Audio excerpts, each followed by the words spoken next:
Podcast. Lo mejor está por escuchar.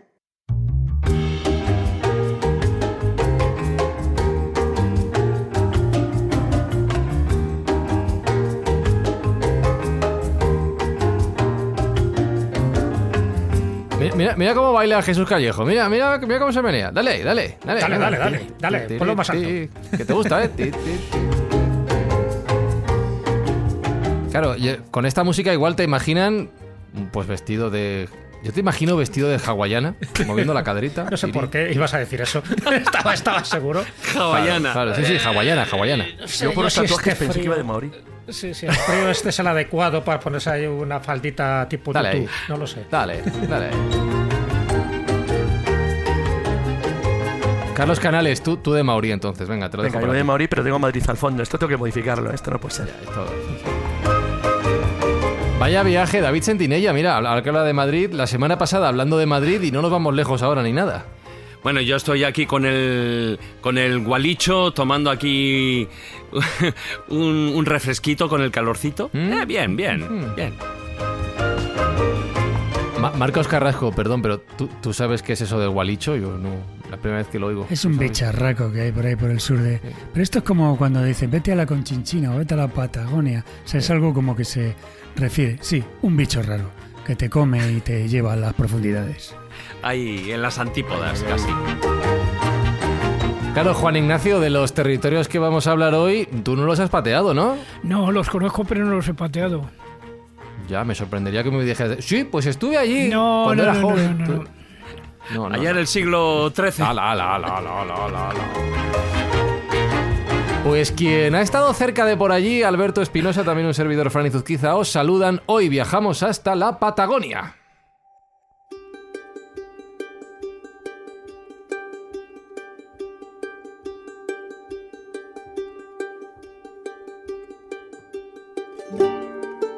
Y nos vamos hasta este territorio lejano, diría, bueno, casi en otra parte del mundo respecto a donde estamos grabando.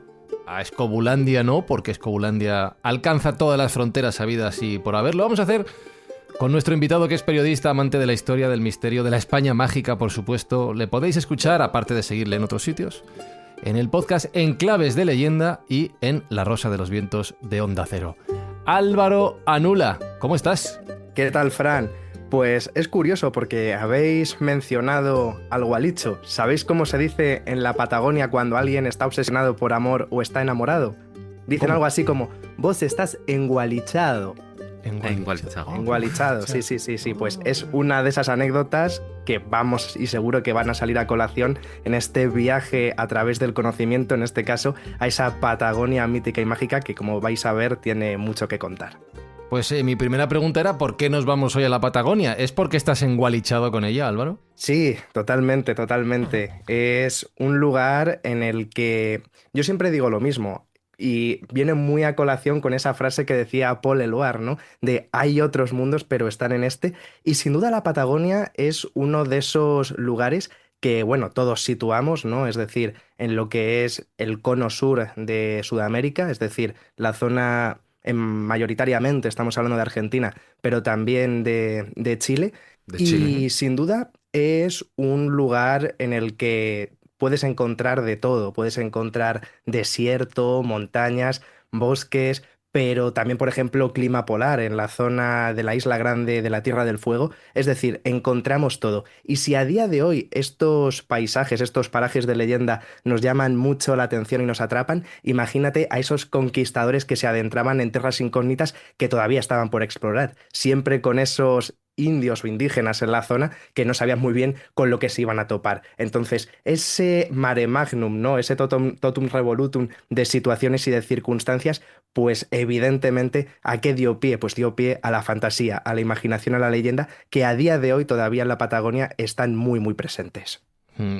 Terra incógnita, terra por descubrir, Jesús. Y hoy en día tierra absolutamente desconocida para la mayor parte de, voy a decir los europeos para empezar, porque la Patagonia suena simplemente que está muy lejos. Te tienes que ir a la Patagonia, a la Conchinchina, como decía Maese. Muy lejos, está muy lejos, pero no sabemos lo que hay allí.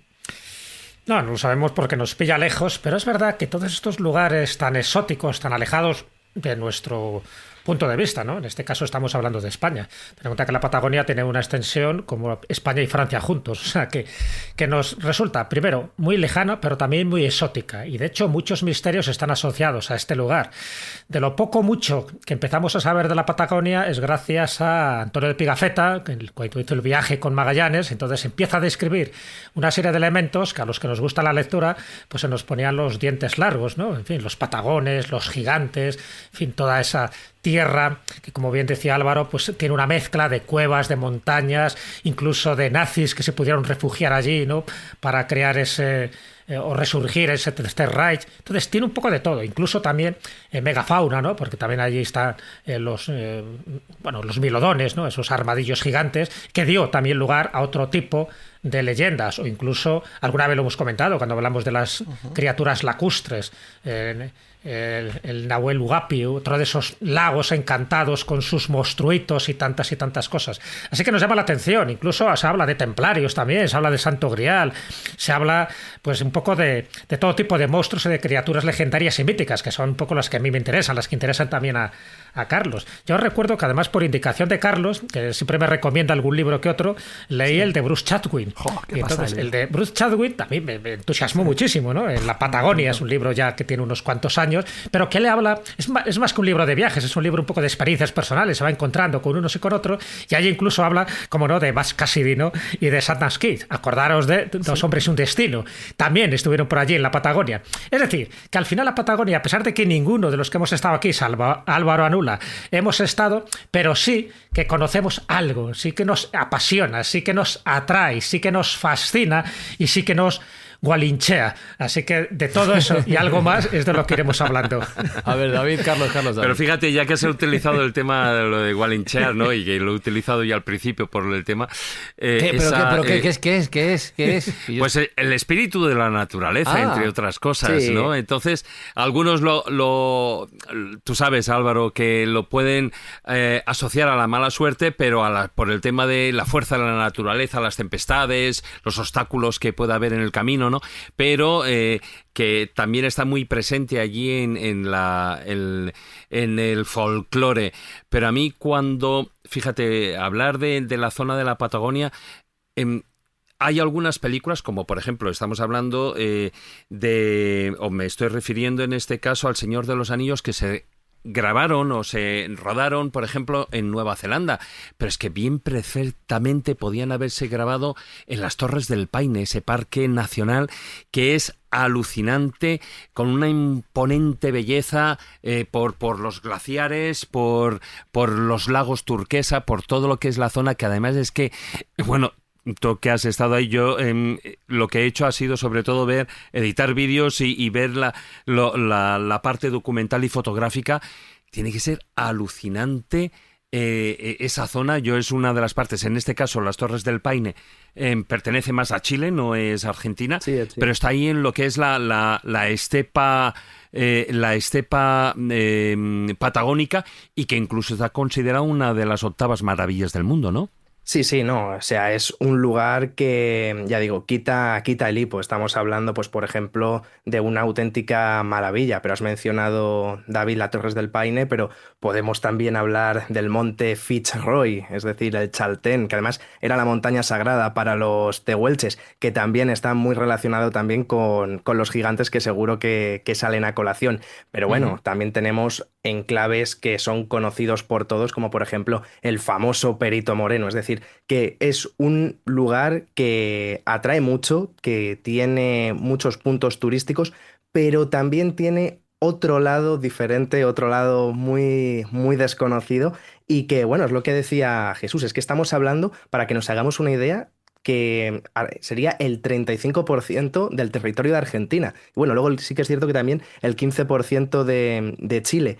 Y no solo eso, aparte de que es en tamaño como la península ibérica y Francia juntas, estamos hablando que de largo llegaría lo que es la península, lo que es España, hasta Dinamarca. O sea, imaginaros la cantidad de lugares, la cantidad de enclaves y también la cantidad de patrimonio inmaterial que nos podemos encontrar a lo largo y ancho del territorio patagónico.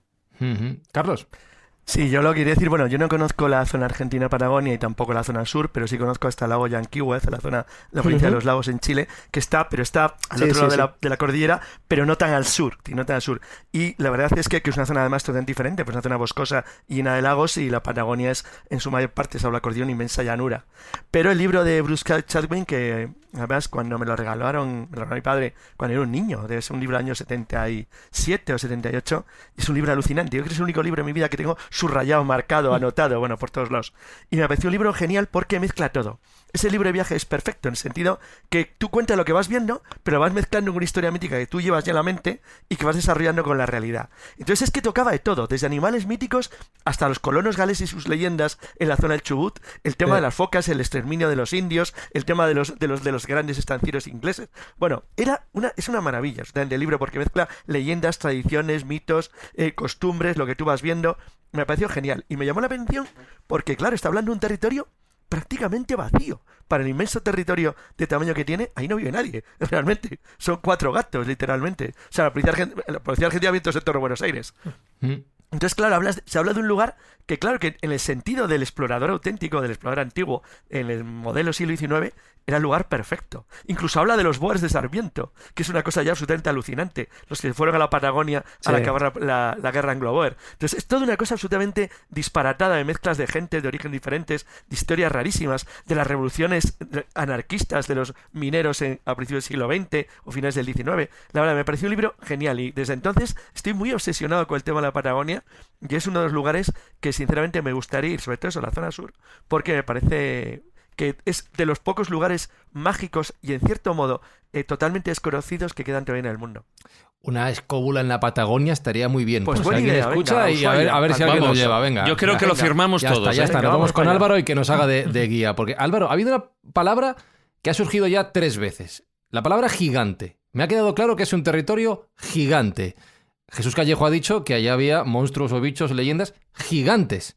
Pero también has dicho tú, Álvaro, que había gigantes que entiendo que serían seres humanoides muy grandes. ¿O qué pasa? ¿Que son muy altos los habitantes de la zona? ¿Por qué se habla tanto de gigante en la Patagonia? Claro, todo esto tiene evidentemente un gran pozo de leyenda. Por ejemplo, ya ha salido a colación el nombre de Antonio de Pigafetta, ese cronista de Magallanes, que en el momento en el cual está en la zona de la bahía de San Julián, es decir, en la Patagonia, en lo que es la costa atlántica, parece ser que se encuentran por esta zona, y él lo cuenta así, cuando de repente se topan con un tipo en la orilla haciendo, bueno, nunca mejor dicho, haciendo el indio, pues estaba como bailando, danzando, y ellos cuentan que era un personaje que a ellos, o sea, él les llegaba a lo que era la cintura.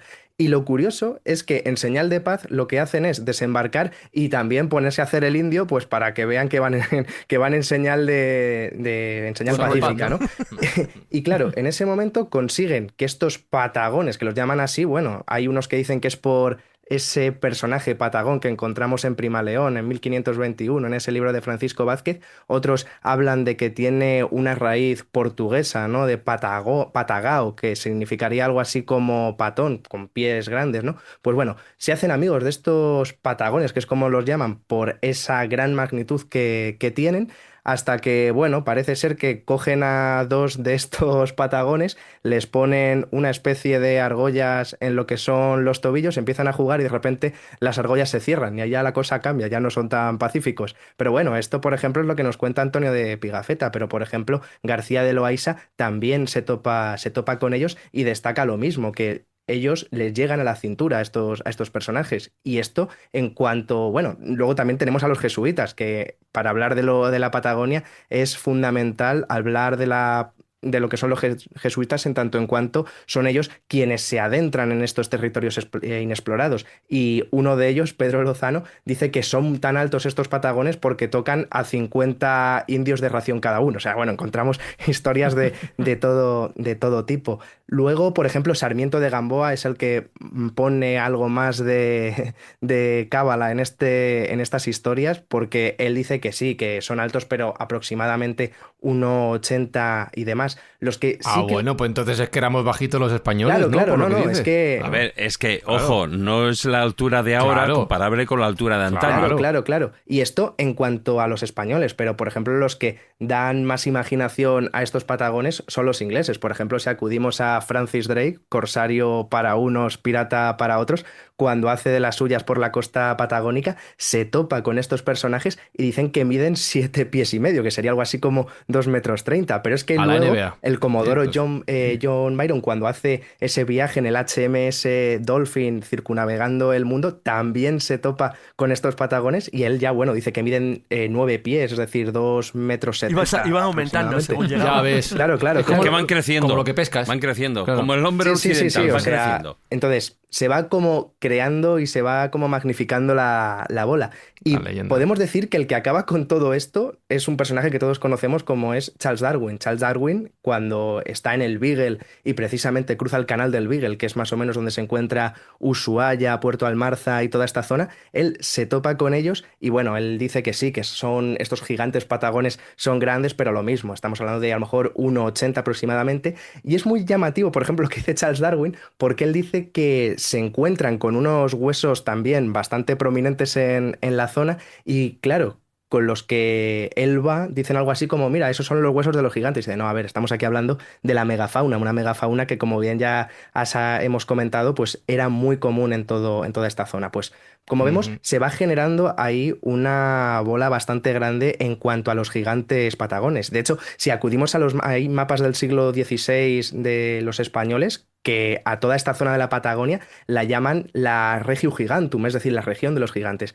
Pero claro, ¿de quiénes estamos hablando? ¿Quiénes serían estos personajes? Pues no dejaban de ser los habitantes nativos de lo que es la Patagonia. Por un lado tenemos a los tehuelches y por otro lado tenemos a los selknams. Y estos personajes hay que decir que sí, es decir, era gente que medía 1,80 y que medía 2 metros. Y esto es tan fácil como ir, por ejemplo, al Museo de la Patagonia en San Carlos de Bariloche, donde vamos a ver unas boleadoras, que es como unos cacharros que ellos tenían para cazar, y esas boleadoras son unas pelotas de madera, pero que son como de balonmano, es decir, eso pesa bastante. O, por ejemplo, las lanzas que ellos usaban para cazar, en este caso ñandúes o guanacos, eran bastante tochas, en tanto en cuanto ocupan incluso una sala entera de un museo. De hecho, en el Museo de la Patagonia, para comparar estas lanzas de los tehuelches, comparaban con lanzas, o sea, tienen al lado lanzas de los conquistadores y se ve que las lanzas de los conquistadores son totalmente irrisorias. O sea, que posiblemente, es decir, claro, si nos ponemos en la mentalidad de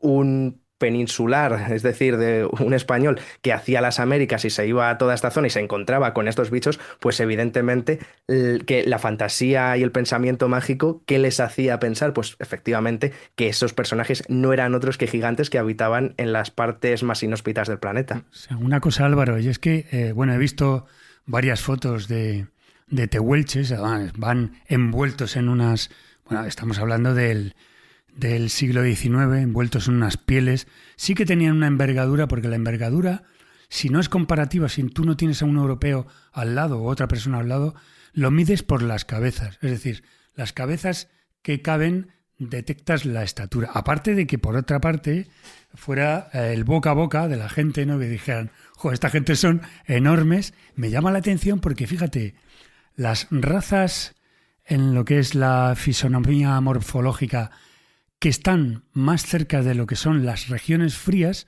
son al contrario, son de baja estatura. Tú fíjate los esquimales, toda la zona del norte de Canadá y todo esto, son personas que no superan el 1,5 metros, el 1,60 m, ¿eh?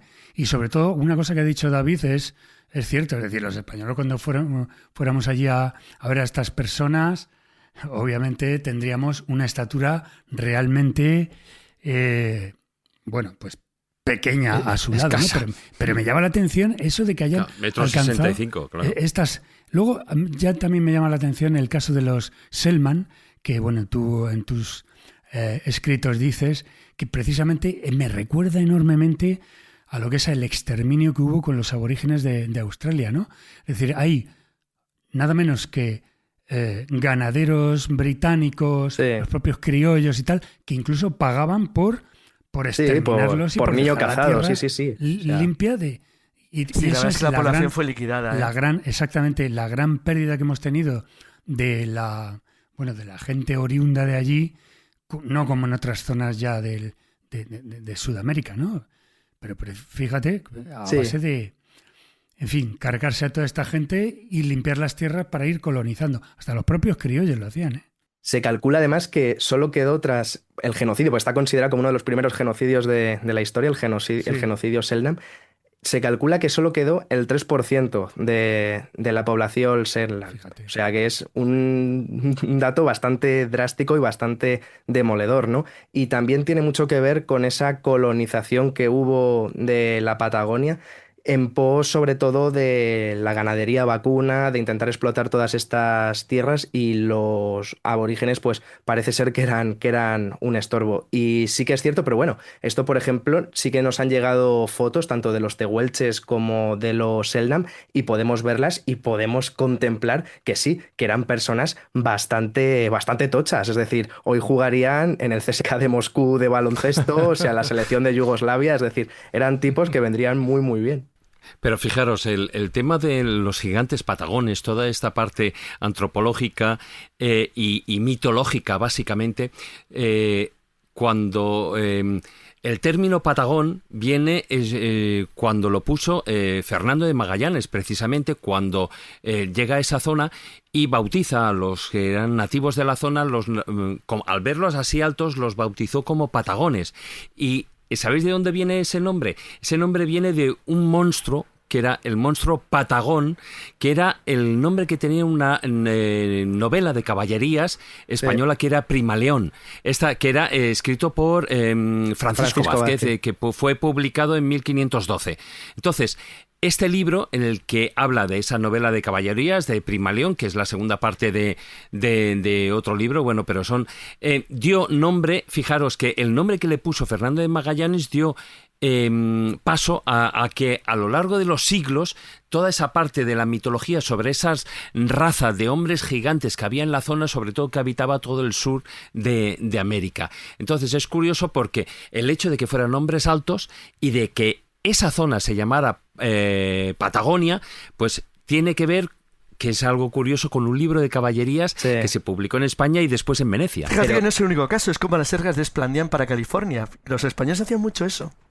Sí, sí. El dar nombres de novelas de caballerías. Pero lo llamativo de todo esto es que también podemos rizar más el rizo, chicos. ¿Por qué? Porque estamos hablando de los patagones como gigantes, pero es que los propios patagones, en este caso sobre todo los tehuelches, dentro de su corpus mítico, ellos también creían en gigantes. Por ejemplo, dentro de... Más grandes que ellos todavía. Claro, claro. Por ejemplo, ellos cuentan que en el Chaltén, que bueno, es el Monte Fitzroy, que es uno de los lugares más increíbles que podemos encontrar en esta zona, en la zona del lago Viedma, en lo que es la frontera entre Argentina y Chile, ellos cuentan que en este lugar habitaban Nostex, que era un gigante, y su hijo Elal. Y este hijo gigante, Elal, sería un personaje, podríamos decir, civilizador. ¿Por qué? Porque es el que les enseña a cazar, el que les enseña el fuego.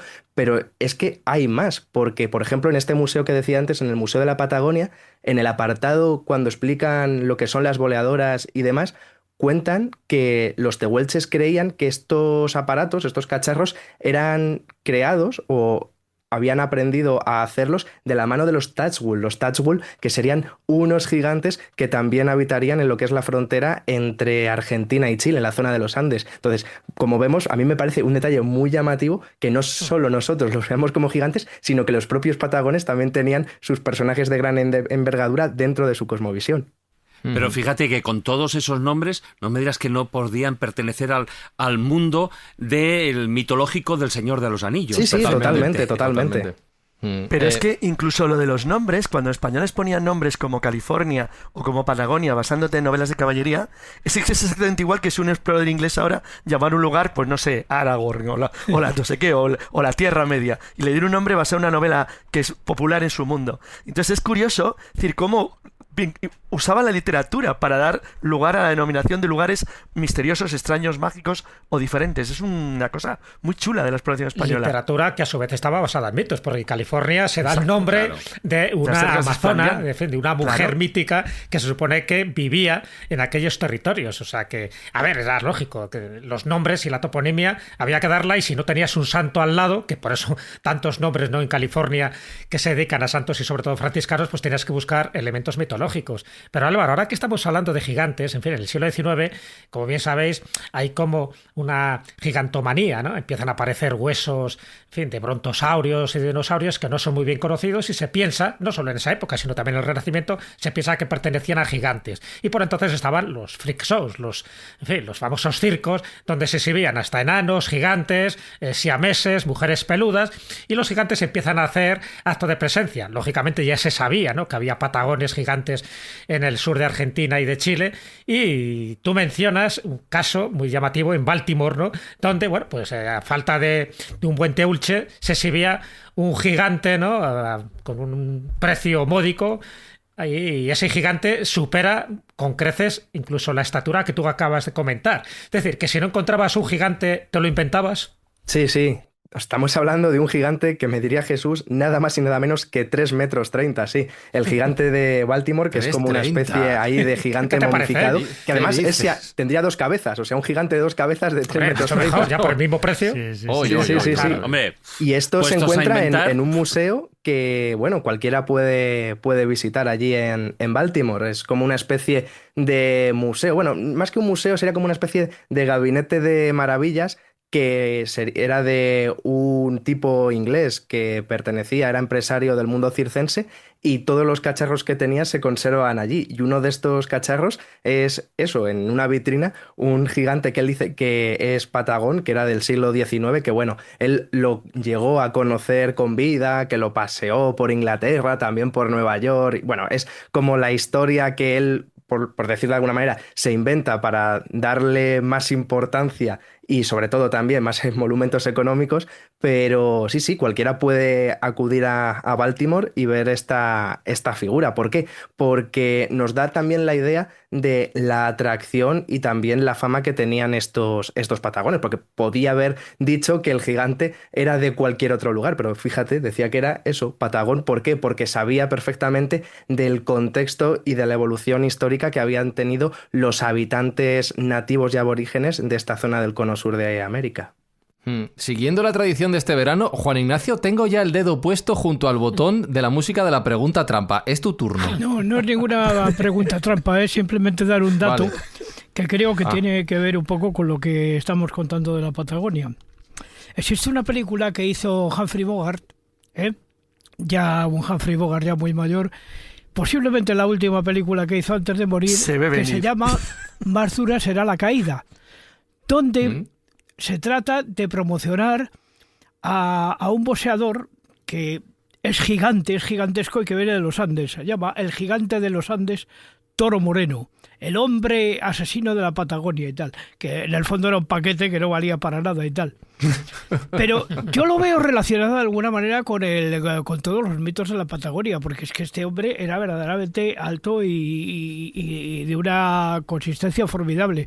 Luego lo que pasa es que, claro, ni sabía boxear ni nada, o sea, simplemente lo tumbaban de un solo guantazo, o sea, era una cosa espectacular. Pero yo creo, lo veo un poco relacionado con esto, porque aunque yo no he estado en la Patagonia, sí sé que la parte de Ushuaia, por la derecha de la parte de Ushuaia, por toda aquella zona, sí que existen este tipo de individuos muy altos que podían ser perfectamente aprovechados por el mundo anglosajón para transformarlos en boxeadores durante ya el principio del siglo XX.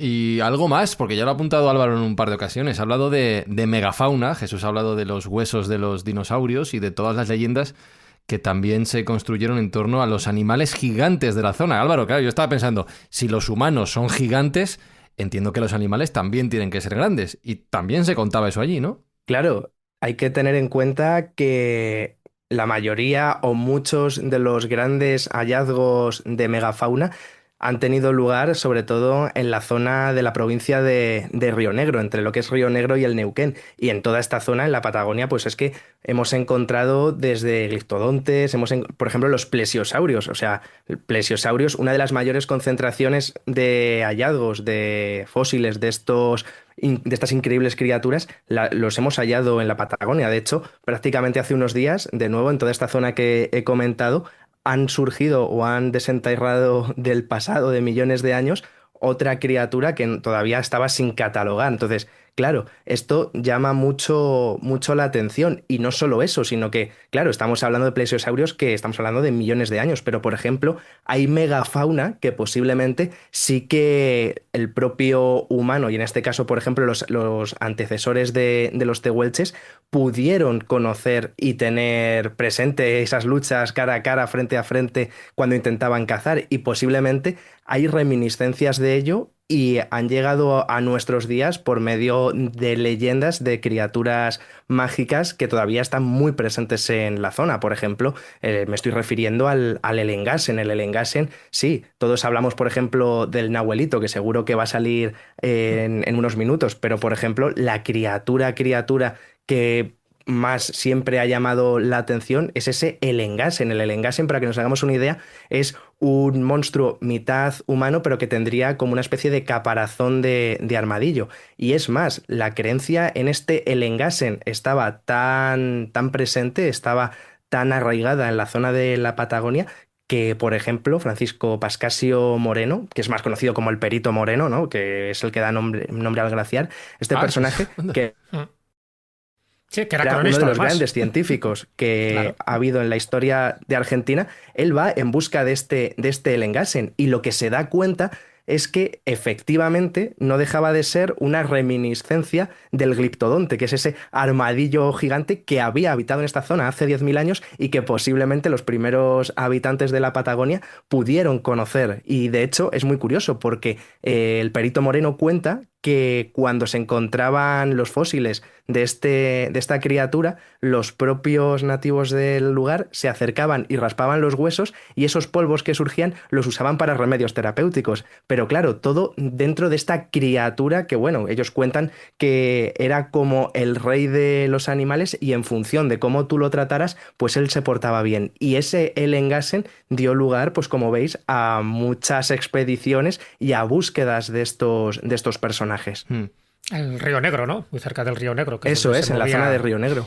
El Elengasen. Bueno, un poco ocurre algo parecido también con el que comentaba yo antes, con el Milodón, que en el fondo estamos hablando de esos perezosos gigantes también, esa megafauna que desaparece hace 10.000 años aproximadamente, una especie de cataclismo geológico, posiblemente con un meteorito, y que arrasó gran parte de la fauna, tanto del norte como del sur del planeta, porque acordaros también cuando desaparece la civilización Clovis y todo, de hecho lo llaman, ¿no?, un poco el asteroide o el cometa Clovis.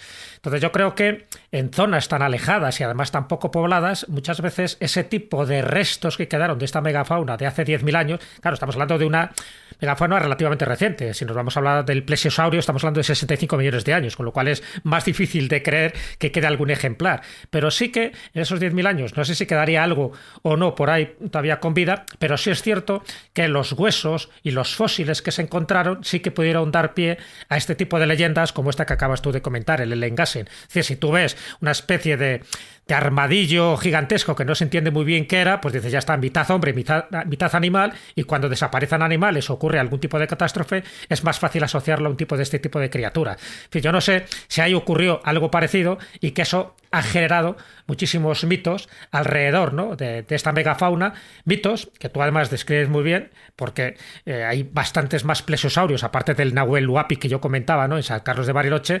Hay otros que Clemente Onelli, por ejemplo, también registró, ¿no?, otro de los grandes exploradores en busca de esta criptozoología, porque realmente estaríamos hablando de una zoología todavía no clasificada por el ser humano. Es que además, es que Jesús ha dado en el clavo. Es que no encontramos un lago en la Patagonia en el cual no tenga su No tenga monstruo bicho. acuático. El más conocido efectivamente es el Nahuelito, pero por ejemplo, si vamos al lago Huechulafquén, ellos hablan del Huechulito. O directamente, Carlos ya ha mencionado antes el lago Yanquihue. El lago Yanquihue, el lago Petrohue, toda esta zona de los grandes lagos de Chile, también tienen su monstruo. El lago Villarrica, que de cuando en cuando siempre graban o siempre sale algún tipo de grabación en el que dicen que es el monstruo del lago Villarrica haciendo acto de presencia. Entonces vemos que está todo muy arraigado en toda esta zona y posiblemente, claro, venga de eso, del conocimiento que existe de que efectivamente en esta zona, pues hace millones de años, pues habitaron plesiosaurios, claro. David.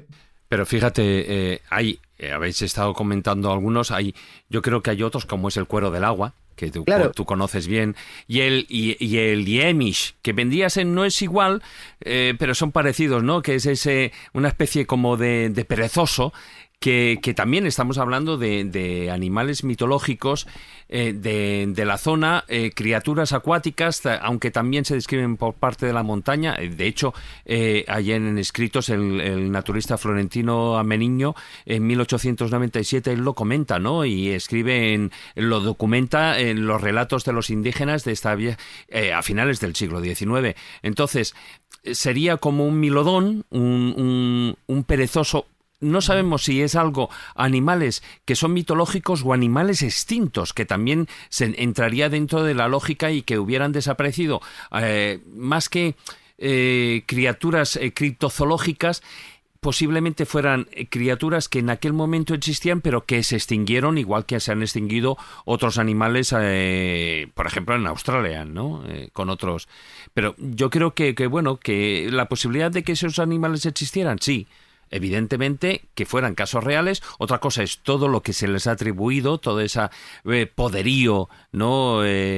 Porque esos animales, y sobre todo cuando se tratan de criaturas así, enseguida surge toda una mitología alrededor, incluso que les hacen acreedores de tener ciertas capacidades extraordinarias, pero que en definitiva no dejan de ser monstruos legendarios porque han sido animales que han existido realmente y que se han extinguido por circunstancias X. Y es que además no tenemos que irnos muy lejos. Sí que es cierto que no tiene que ver con la Patagonia, pero por ejemplo, aquí en Madrid, en el Museo de Ciencias Naturales, tenemos el famoso megaterio, el megaterio que se encontró en Luján, cerca de Buenos Aires. Entonces, vemos que sí, que está todo muy, muy vinculado. Megaterio que posiblemente es el que alimentó las famosas leyendas del Mapinguarí, que también es muy, muy conocido. No, y es muy interesante lo que ha comentado David, porque el cuero del agua es uno de los personajes más importantes que podemos encontrar en toda esta zona de la Patagonia. Estamos hablando de una criatura además que es súper rara y que posiblemente no encontremos algo igual dentro de los corpus legendarios que podemos encontrar a nivel universal. ¿Por qué? Porque estamos hablando que sería como una especie de manta, que dicen que es de piel de ternera o piel de toro, pero que tiene una facultad curiosa, una facultad de convertirse de repente en reptil y que tendría como unas espinas que son con las que atacaría a todo aquel que se acerque al lago en el cual mora este cuero del agua. Y lo llamativo de esto es que habría una supuesta forma para acabar con esta criatura, y es a través de la planta sagrada que encontramos en la Patagonia, esa planta sagrada que no es otra que el calafate, este arbusto con espinas y que encontramos en toda esta zona. Pues parece ser, según cuenta la leyenda, que para acabar con el cuero de agua lo que tienes que hacer es remover un calafate en la orilla. El cuero de agua lo que hace es pensarse que es su menú del día, entonces se acerca, se come este calafate y finalmente muere por esas espinas atravesado, ¿no? Pero bueno, esta historia la encontramos sobre todo en la zona de los lagos argentinos, pero por ejemplo, si pasamos a la zona de los lagos chilenos, toda esta zona tiene una marcada influencia mapuche. Los mapuches, estamos hablando de una de las grandes mitologías o corpus mitológicos que podemos encontrar en América del Sur. Pues los mapuches también tienen historias de monstruos acuáticos, no tanto de lo que es el cuero del agua, pero sí, por ejemplo, del tentén. El tentén, que también es como una especie, en este caso también, de reptil monstruoso que moraría en las zonas lacustres del sur de Chile. Y bueno, esto es muy llamativo porque, por ejemplo, si acudimos a los documentos, en este caso, por ejemplo, de uno de los grandes etnólogos y etnógrafos que encontramos en Chile, como es Tomás de Guevara Silva, este personaje, en sus libros de principios del siglo XX, nos habla de todas estas historias. Entonces, nos da una idea bastante profunda de las creencias mágicas en estas criaturas que prácticamente han llegado hasta nuestros días o hasta hace poco. Si habéis notado escobuleros, escobuleras, cambio en el sonido de Álvaro, es porque la tecnología ha jugado una mala pasada. El ordenador ha decidido que no quería seguir hablando de la Patagonia y se ha tomado vacaciones, así que estamos con Álvaro conectado por el móvil. Estamos hablando de la importancia de estos seres acuáticos, de la relación de la Tierra con sus lagos, con sus ríos, con sus zonas de agua y por supuesto el mar que lo rodea, pero también tiene mucha importancia el fuego en esta parte del mundo. Estamos hablando de un lugar donde confluyen varias placas tectónicas, donde hay volcanes que no solo son un lugar que podría dar miedo en un momento determinado ante una posible erupción, Álvaro, sino que tienen su personalidad, su rol y su función dentro de toda esta leyenda que estamos describiendo.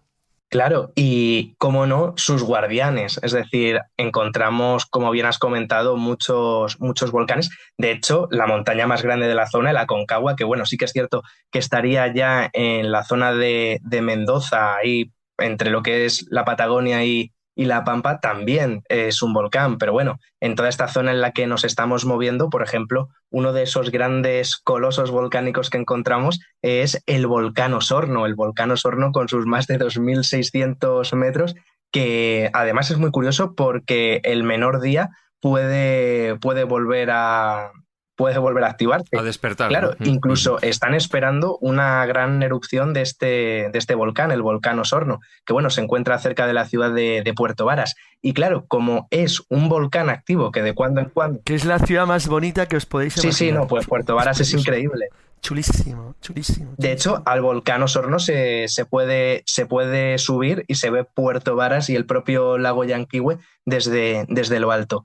Pero este lugar, ya digo, o sea, ¿cómo no? Pues invita a la leyenda, invita también a esos personajes, sobre todo protectores y guardianes del volcán. Y en este caso, por ejemplo, los mapuches que habitaban la zona decían que en lo alto del volcán Osorno habitaba Peripillán, que bueno, es uno de los pillanes. Los pillanes son los espíritus malignos que tendrían los mapuches, y este personaje, pues bueno, sería el peor, y que cuando se enfadaba o alguien no hacía lo que él quería, pues Peripillán provocaba una erupción de este volcán. Y la leyenda cuenta que en esta ciudad de Puerto Varas, pues bueno, habitaba una princesa Licarayén que, viendo que de vez en cuando pues este personaje Peripillán se enfadaba, la leyenda cuenta que ella se sacrifica a cambio de que este personaje dejara de hacer de las suyas, y de repente, cuando esta persona pierde la vida, ¿en qué se va a transformar? Pues se va a transformar en nube. Es decir, esas nubes que siempre tapan lo que es la cumbre del volcán Osorno, y que haría pues de tapadera, según la leyenda, para que Peripillán no provoque esas erupciones que, como digo, de cuando en cuando hace de las suyas en toda esta zona de los lagos chilenos. Pero fíjate, Álvaro, hay una, junto a toda esta parte mitológica, hay una parte real también, y es curioso que sucede no solo ahí en la parte de la Patagonia, sino también ha ocurrido en otros volcanes de la zona, y es que precisamente en momentos muy especiales parece que se ven luces evolucionando por encima del volcán precisamente cuando va a suceder algo, y no estamos hablando solo de una erupción, ¿no?, con lo cual podría tener una explicación, sino cuando hay momentos históricos, y eso ha pasado también, hasta pasó, si no recuerdo mal, creo haberlo leído, por ejemplo en Canarias, ¿no?, en el volcán, cuando iba a suceder algún fenómeno o algún hecho fuerte histórico, se veían una serie de luces flotando por encima del volcán. Sí, las luces de terremoto, ¿no?, como así se las llama, que además es un fenómeno totalmente interesante y que posiblemente todavía no se ha realizado la investigación pertinente para aclarar qué es este fenómeno, que como vemos es algo más natural de lo que creemos, pero que todavía genera esa dosis enigmática. Y en toda esta zona, efectivamente, David, todavía lo encontramos. Y como no podemos explicarlo por medio de la lógica, ¿a qué recurrimos? Pues a esas herramientas que sí tenemos, la fantasía, la imaginación, el lenguaje de la leyenda. Y en este caso, pues allí se habla de la luz mala o los anchimayenes, que ya digo, a los pies del volcán Osorno, de toda esta zona del Llanquihue, del lago Petrohue, todos estos pueblos ya del lado chileno, están muy, muy arraigadas. Es decir, unas supuestas luces malas o anchimayenes, como allí las llaman, que aquellos que las ven flotando, ya sea cerca de este volcán o en los lagos, porque parece ser que también pueden ser una reminiscencia de que además lo encontramos en muchos lugares, como son los fuegos fatuos, pues dicen que, claro, quien ve estas luces malas o estos anchimayenes, pues es una crónica de una muerte anunciada. Y en toda esta zona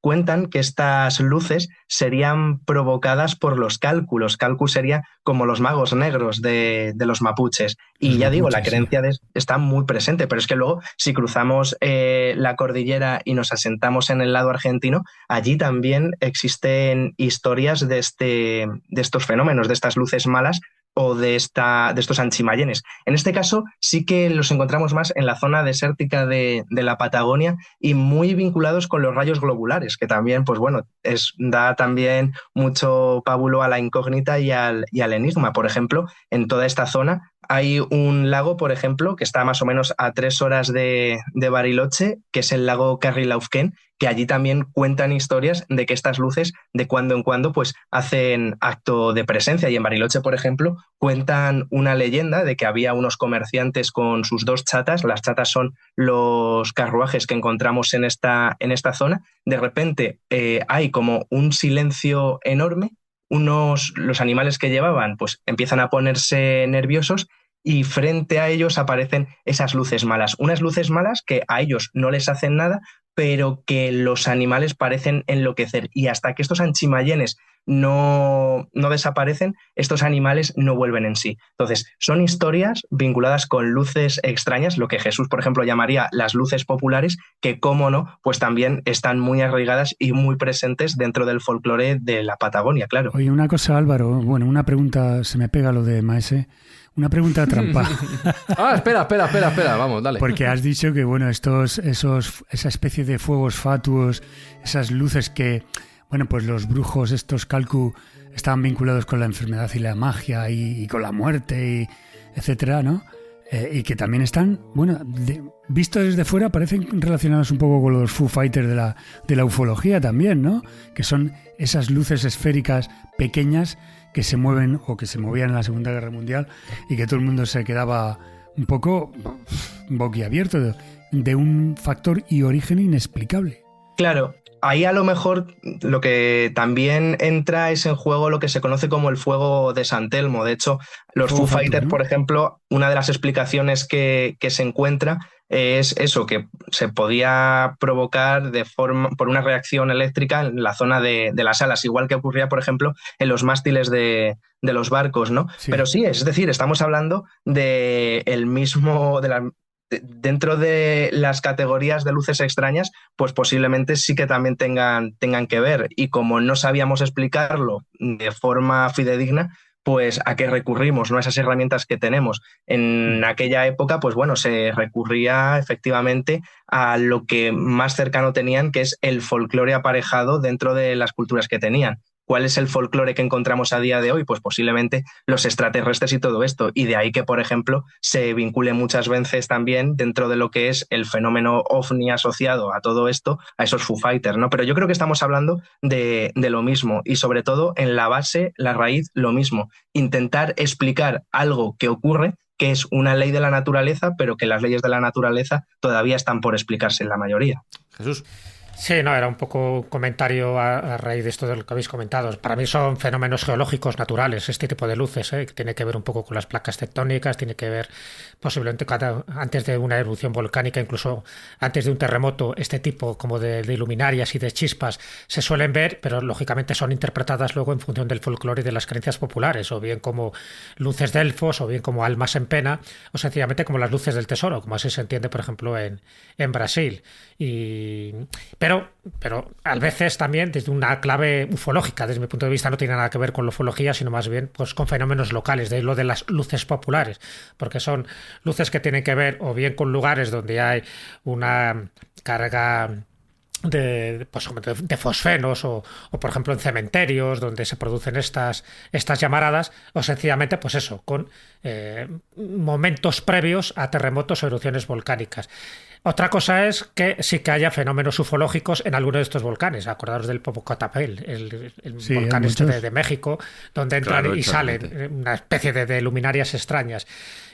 Pero bueno, era por hacer también una pregunta, porque me interesa muchísimo también la parte arqueológica, ¿no? Que son los chenques, ¿no? Esas tumbas de piedra y sobre todo las maldiciones que hay si a alguien le ocurre coger alguna pieza arqueológica, porque yo creo que eso forma parte también de la rapiña y de la voracidad, por ejemplo, que hay a la hora de apropiarse de cosas que no son debidas y que tienen cargada una maldición para aquel que se lo lleve a casita. ¿Qué hay de cierto en todo eso, Álvaro? Claro, es lo que iba a comentar, Jesús. Muchas de estas supuestas luces se verían también en estos chenques para proteger los tesoros que supuestamente en estos lugares se ocultan por medio de los espíritus del lugar, que serían esas luces. Los chenques, que para que nos hagamos una idea, son los túmulos de piedra donde se enterraban los tehuelches, y en lo que es la zona, sobre todo de la costa atlántica de la Patagonia, encontramos un montón de estos lugares. Son los lugares de enterramiento que normalmente se encontraban en ciertas altitudes, es decir, en montículos o elevaciones montañosas, y la leyenda cuenta que quien profanara estos chenques, que además a mí me recuerda mucho, por ejemplo, al famoso mal de la Huaca, ¿no? Pues aquí también está muy, muy relacionado. Y, por ejemplo, hay un lugar que es conocido como el Cerro Chenque, que se encuentra a las afueras de Comodoro Rivadavia, es decir, es como el lugar emblemático de esta ciudad de la costa argentina. Pues en este lugar, en el Cerro Chenque, que bueno, encontramos la mayor concentración de este tipo de enterramientos.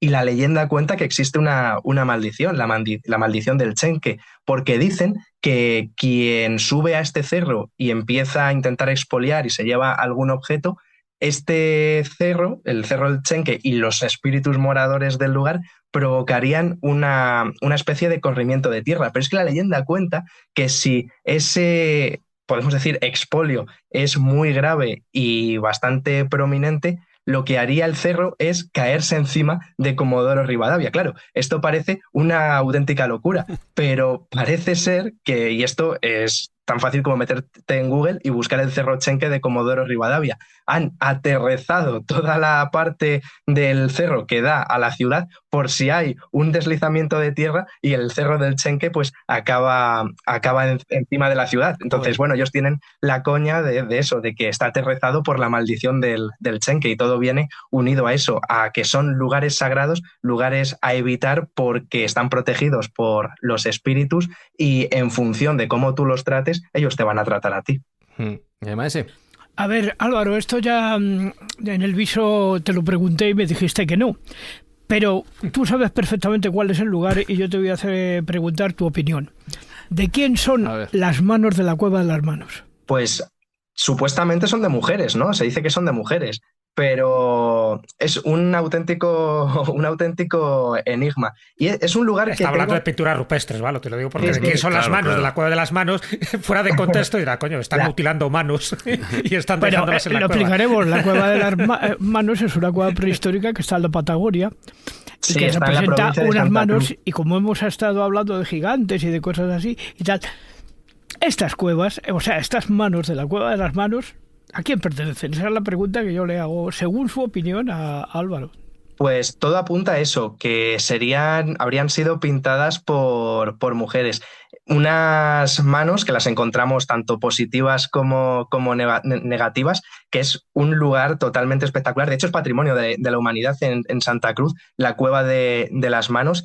Y bueno, para que nos la imaginemos, yo particularmente no he estado, pero si vuelvo a la Patagonia es un lugar que tengo totalmente marcado, porque además se puede visitar, o sea, es un lugar turístico. Y es uno de los auténticos enclaves de leyenda que encontramos en la Patagonia. Y claro, a mí esto me hace muchas veces preguntarme, ¿no? La función de la mujer dentro de lo que es la prehistoria. Es decir, posiblemente el elemento sagrado, la que regía el contacto sobrenatural, a modo de chamana, pues posiblemente fueran ellas. Y eso lo vemos reflejado en ese lenguaje, en ese código perdido, que serían esas manos que a día de hoy no sabemos qué significado tienen, pero que bueno, han quedado ahí como un legado de los antiguos hacia nosotros que tenemos que respetar y preservar. Fíjate, Álvaro, que uno de los significados que se le dan a esas manos, entre otros muchos, es el tema de la posesión del sitio mágico. Es decir, yo estoy aquí y somos todos estos nuestro clan, y resulta que esa pared hace como una especie de umbral o de piel entre este mundo real y el otro, ¿no? Y esto es nuestro. Fíjate, o sea, que te pones a darle vueltas a eso y es sumamente extraordinario. Interesante, sí.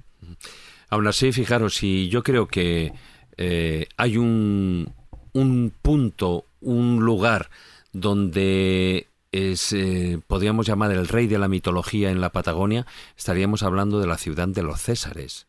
Esa ciudad mítica. Es que eso no lo pregunta yo porque da para un programa. Esto da para un programa. Claro, es que ciudad Álvaro de oro, tiene ciudad una de riquezas. De primer orden, la ciudad de los Césares, que yo creo que nos apunte algo, ¿no? Pero eso da para un programa entero. Sí. Hombre, por supuesto, pero vamos a dejar un poquitín la miel en los labios en este programa veraniego y así vamos desarrollando, porque, a ver, cuéntanos, o sea, rápido, así grosso modo, esa ciudad de los Césares que posiblemente el mito nació en el siglo XVI por los españoles, ¿no? Por la conquista española, pero que tiene mucha más tralla detrás, Álvaro. Sí, nos tenemos que situar en 1528-1529 con esa expedición de Sebastián Caboto, ¿no? Con el fuerte Santi Espíritus, que se encuentra remontando el río Paraná, que de hecho es posiblemente es el primer asentamiento que existe en toda esta zona. Es decir, estamos hablando antes incluso de que Pizarro llegase al Cuzco. Entonces, estamos hablando de una historia totalmente apasionante en la cual, pues, uno de los capitanes principales de Sebastián Caboto, que es Francisco César. Aquí sí que es cierto que hay mucha leyenda, pero si nos vamos a los documentos, lo que se nos cuenta de Francisco César es que parte con 14 hombres a la zona de los indios Caracaes durante 2 meses y medio, y luego vuelve contando historias de que ha visto una tierra con oro, una tierra con bastantes riquezas. Una ciudad de oro y de plata, claro, además. Claro, bueno, ahí sí que se mezclaría ya también con la historia de Alejo García, de la Sierra de la Plata y demás. Pero lo que es la historia de la ciudad de los Césares es que de hecho es muy curioso, porque lo de la ciudad de los Césares tiene una evolución bastante importante, porque realmente en los documentos nunca se habla de la ciudad de los Césares, se habla de lo de César, porque no se sabe lo que vio, es la tierra de César. ¿Qué pasa? Que luego la historia se va entremezclando, sobre todo cuando la expedición o la armada del obispo de Plasencia en la zona del estrecho de Magallanes, pues se pierde unos de los 4 se pierde un barco, y cuenta la historia que unos españoles habrían conseguido sobrevivir, que estarían perdidos en la Patagonia y que se habrían juntado con los indios, y que en ese sentido habrían fundado una ciudad que estaría encantada y que aparece y desaparece, que sería la ciudad encantada de la Patagonia. Entonces, si mezclamos lo de César, que posiblemente incluso no estaba ni en la Patagonia, yo creo firmemente que César vio algo, pero tendría que estar más en una zona que tendría influencia inca o que tuvieran mitimaes. Esto estamos ya más hablando de lo que es el noroeste de Argentina. Pero si se mezcla con esa ciudad encantada de la Patagonia, ¿y qué se crea? Pues la ciudad de los indios Césares o la ciudad de los Césares. Pero bueno, es una historia totalmente apasionante que, como veis, da para mucho. Pero fíjate que ese tipo de ciudades míticas, como tú dices, que además aparecen y desaparecen, o que todavía hay ciertas referencias, pero no se han encontrado, eso también lo encontramos, por ejemplo, en la zona del Tíbet, en los Himalayas, ¿no? Con Shangri-La o Shambhala, que es el nombre más allá del nombre cinematográfico, ¿no? Y luego también lo encontramos después de la Puerta de Pusharo con algo, la típica, la famosa ciudad perdida de los incas. Claro. Que se supone que es donde está todo el tesoro y que nunca ha sido encontrado. Por ejemplo, en Bariloche encontramos un cerro que es el Cerro Tronador, que es totalmente increíble impresionante. Cerro Tronador, ¿por qué? Porque las placas de hielo, cuando se separan de la propia montaña, provocan unos estruendos que sorprenden a más de uno y a más de dos, y lo llaman Cerro Tronador por eso. Y la explicación legendaria que tenía este Cerro Tronador, ¿por qué provocaba ese ruido? Porque eran los indios césares de la ciudad encantada de la Patagonia, que estaría escondida en este Cerro Tronador, y que serían las campanas de la Iglesia de Oro haciéndose sonar por los propios indios césares. Entonces, sí que es cierto que encontramos muchas historias de esta ciudad encantada de la Patagonia. Por ejemplo, antes habéis mencionado a Chadwick, pero hay otro gran investigador viajero que es conocido como el Marco Polo de la Patagonia, como es George Chadwick Musters, que además es un personaje totalmente increíble porque se hace amigo de unos tipos tehuelches de una caravana y recorre de punta a punta y de cabo a cabo la Patagonia. De hecho, es muy curioso, era familiar de Lord Byron, o sea que es un tipo muy, muy llamativo. Pues este Musters, que además tiene un lago dedicado a él recoge muchas de estas leyendas y muchas de estas historias, y él, en un punto en concreto de la zona de Chiloé, a él le cuentan la historia de la ciudad encantada de la Patagonia, y bueno, él dice que esas historias son producto de indios acuciados por el aguardiente, así lo dice él, ¿no?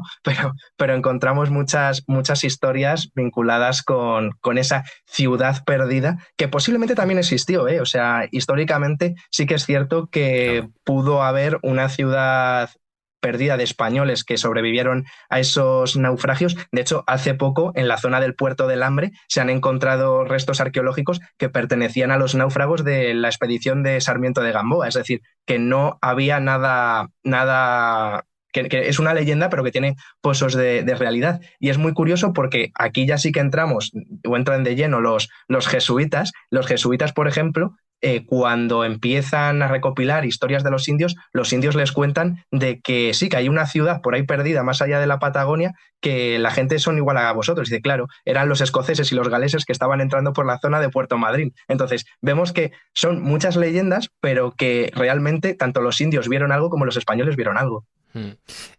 Vamos a ir terminando porque tengo la toalla puesta en la tumbona y me la van a quitar. Entonces, como nos enrollamos mucho, me voy a quedar sin tumbona. Pero me queda una pregunta que me llega a través del correo electrónico contacto@laescobula.com de dos chicos que están empezando. Se llaman Carlos y Jesús. Dice, hola, mira, somos dos apasionados de las leyendas y el folclore, nos encantan los duendes. Y si algún día tenéis a Álvaro Anula para hablar de la Patagonia, pregúntale por los duendes. Así que te traslado la pregunta de Carlos y Jesús. ¿Hay algún duende por allí que nos puedas contar? Hay uno que tiene nombre propio, que es el Trauco. Sí, el Trauco, que, bueno, hay muchos duendes, pero el Trauco, sí, por ejemplo, es un personaje que habitaría en la zona de Chiloé. El folclore chilota es totalmente increíble y da para un programa en sí. Pero es un apartado diferente, ¿verdad? Sí. Y uno de esos personajes dentro de ese entramado mítico de las creencias mágicas que encontramos en Chiloé está ese Trauco. El Trauco, para que nos hagamos una idea, es un hombrecillo que habitaría sobre todo en la zona de los bosques que encontramos en estas latitudes. La característica que tendría es que tanto en las manos como en los pies tendría muñones, y a lo que se dedicaría prácticamente es en los sueños, adentrarse en los sueños de las mujeres para, de forma misteriosa y de forma sobrenatural, dejarles embarazada. Y parece ser que este tipo pues no estaba satisfecho, porque sí que es cierto que existía una versión femenina del Trauco, que era la Trauca o la Fiura, pero bueno, parece ser que este personaje no estaba muy satisfecho y se colaba en los sueños de aquellas que en el mujeres. fondo son variantes del íncubo y del súcubo. Eso si no deja de ser un íncubo y un súcubo. Y para intentar acabar con él o distraerle, es lo que se hacía prácticamente con muchos de los duendes que encontramos a nivel universal. ¿Cuál es? Pues dejarle unos granos o también sal, porque este personaje se dedicaría a contar los granos, y mientras cuenta los granos, pues el pobrecito mío está distraído y no fastidia a la gente. Pues esto, por ejemplo, del Trauco, también, por ejemplo, Musters habla de él, porque recoge testimonios, en este caso de un lugareño que le cuenta eso, que en una zona de un bosque de Chiloé habitaría ese Trauco y el bosque estaría protegido por esta criatura. Claro, él lo achaca sobre todo a los peligros y también a ese contexto moralizante que suelen tener las historias vinculadas con los bosques, porque los bosques te dan, pero también te quitan si no los tratas como les debes tratar. Sí, es curioso porque es el mismo método que se utiliza en España dentro de la mitología ibérica para el trasgo, Con el que es trasgo, echarle efectivamente. granos de mijo, de cereal, para que lo cuente, y como solo sabe contar hasta 100 o tiene un agujero en la mano izquierda, como pasa con el trasgo asturiano, pues se acaba aburriendo y se larga, ¿no? Pero por terminar, ya que estamos hablando de esa fascinante mitología chiloé, de Chilota, ¿qué pasa con el Caleuche? Hemos hablado de esta ciudad que aparece y desaparece, pero el Caleuche como barco fantasma también sigue dando mucho que hablar y hay testimonios muy actuales de ese barco, ¿no?, que supuestamente va recogiendo a las almas en pena para que hagan su última travesía. Sí, el Caleuche, que además tiene una estatua allí en toda esta zona. Sí, no deja de ser eso, una historia muy vinculada con las historias de esos barcos fantasma que de cuando en cuando pues aparecen y desaparecen. A mí esta historia me recuerda mucho, por ejemplo, a la historia del holandés errante y también, Claro, por ejemplo, a esa historia del buque fantasma que encontramos, por ejemplo, en la zona de Cartagena. Y efectivamente, pues allí, en la zona de Chiloé, está ese Caleuche, ese barco fantasma que posiblemente sea la leyenda más conocida que encontramos en toda esta zona, ya costa pacífica, claro. Ujú. Fíjate, ahora que has dicho lo de la estatua, me recuerda también a la estatua del indio Patagón, el dedo, ¿no? Con la leyenda que hay de que, bueno, pues que cuenta que besar o tocar, igual que en Madrid está pasando ahora con la cola de la osa en la Puerta del Sol, pues lo que tienen que hacer es todo el mundo toca el dedo gordo del pie de la estatua, porque así de esa manera le trae buena fortuna y le garantizan la vuelta a la región. Anda, ¿y eso esa historia dónde es? Esa historia no la conozco. Esa historia... Eso en Punta Arenas, En Punta Arenas. en una estatua que hay ahí de Magallanes, de Hernando Magallanes. Entonces él está con un indígena patagón a sus pies. Entonces la leyenda urbana cuenta pues eso, que besar o tocar el dedo gordo del indio, ¿no?, de la estatua, pues trae buena suerte y garantiza el regreso a la zona, ¿no? Pues algo así como la fuente de Canaletas, beber agua de la fuente de Canaletas en Barcelona. No sé a qué pues viene eso igual. ahora, David, es un dato completamente que no me sobraba por Lupe, pero bueno. Pero viene muy bien esto de volver, porque Álvaro, la última pregunta que me queda es doble. La primera es, ¿cuándo vas a volver a Patagonia? Y la segunda es, ¿cuándo nos llevas, Álvaro? Y la tercera, ¿cuándo va a escribir un libro sobre Patagonia? Sí, estaría bien también. Si por mí fuera, estaría allí recorriéndola de costa a costa, porque ya digo, o sea, hay historias, hay leyendas, pero sobre todo hay enclaves, esos lugares que siempre tienen asociado una historia mágica que merece mucho la pena contar. Y nada, esto es ponerte la manta en la cabeza, cruzar el charco, cambiar el reloj, aguantar también el jet lag y ponerte a recorrer este lugar, porque seguro que si lo hacemos, la Patagonia está esperando y tiene puestas sus mejores galas para que descubramos sus secretos. Pues nada, nos ponemos las botas de cuero de agua y ala, vamos para allá. Ahí está. Vale, a ver qué pasa. Pues, Álvaro Anula, una vez más en la escóbula, como cada vez que vienes. Gracias por darnos este ratito de conversación, de tantos conocimientos, pero sobre todo esta vez, gracias por ponernos los dientes largos con el viajecito a Patagonia. Esperamos que el próximo año, el próximo verano, podamos contarte que ya hemos estado allí. Ojalá. Ojalá. Álvaro, gracias. A mí lo que dicho. me encanta de Álvaro, perdona Fran, ¿Sí? es la pasión. No, le encanta, por eso digo, que da gusto. La pasión que pone ya no solo en los viajes, sino cómo cuenta las cosas. lo pasa bien. Me Es un encanta. disfrutón, es No, un pero- disfrutón. Sí. Claro. Muy bien, pues... También hay que decirlo, ¿no? O sea, todo lo que se hace con pasión y con fantasía, o sea, un viaje al barrio de al lado ya merece la pena, ¿no? Pues dicho Claro, queda. todo depende de la actitud que Eso uno es. tenga, Eso ¿no?, es. ante la vida. Pues Y la Álvaro Anula, lo aptitud. dicho. Muchísimas gracias por tu aptitud, lo primero, lo bien que lo cuentas, y por tu actitud, la maravillosa pasión que nos transmites cada vez que vienes a la escóbula. Un abrazo enorme. Un abrazo, Vosotros.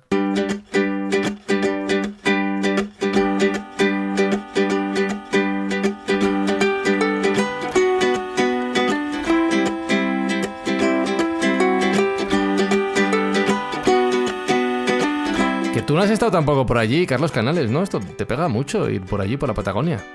He estado en la zona chilena, hasta Ah, la sí. zona del lago Yanquihue, pero es muy arriba, no es todavía la Ay. zona sur-sur. La parte argentina no conozco nada. Hay que bajar. Hasta la semana que Ya, viene, yo sé, Carlos. pero hemos hablado de un montón de sitios como Puerto Varas, el lago Yanquihue, todo eso de la zona chilena. Maese Cuesta, tenemos que ir para allá, ¿eh? Sí, estoy preparando ya el barco. Dale. Vamos a tardar un ratito. ¿Qué quiere tardar más? Sí. Si quieres, Marcos, vamos cogiendo billetes de avión y ya llegará Maese cuando toque. Así nos enteraremos de que los patagones eran unos tíos con las patas muy largas. ¿Sí o no? Eso no lo ha dicho nadie. No, ¿ha sido fuera de micrófono, David, la broma de Maese? Sí, ha sido fuera de micrófono, sobre los patagones y los manogones, ¿verdad? Esto no puede salir en la antena. Mejor así. Sí. Yo entre una cosa y la otra me voy con abuelito a refrescarme ahí en el agua, a echarme unos largos en la piscina. Jesús Callejo, lo del abuelito, lo siento, pero a mí me suena a Miguelito, me suena como a bollo para merendar. No, suena poco serio, la verdad que ese monstruo no da miedo, ¿no? Llamándose así, Nessin, abuelito y cosas similares. Así que nada, nos vemos en Ushuaia, que yo creo que es el mejor sitio para explorar esa Patagonia tan fascinante. Hablando de monstruos que no dan miedo y que son adorables, Alberto Espinosa en los mandos técnicos y un servidor, Fran Izuzquiza. Nos despedimos hasta la semana que viene, hasta el viaje que viene aquí en la escóbula de verano, porque no descansamos por vacaciones. Hasta dentro de 7 días, chao.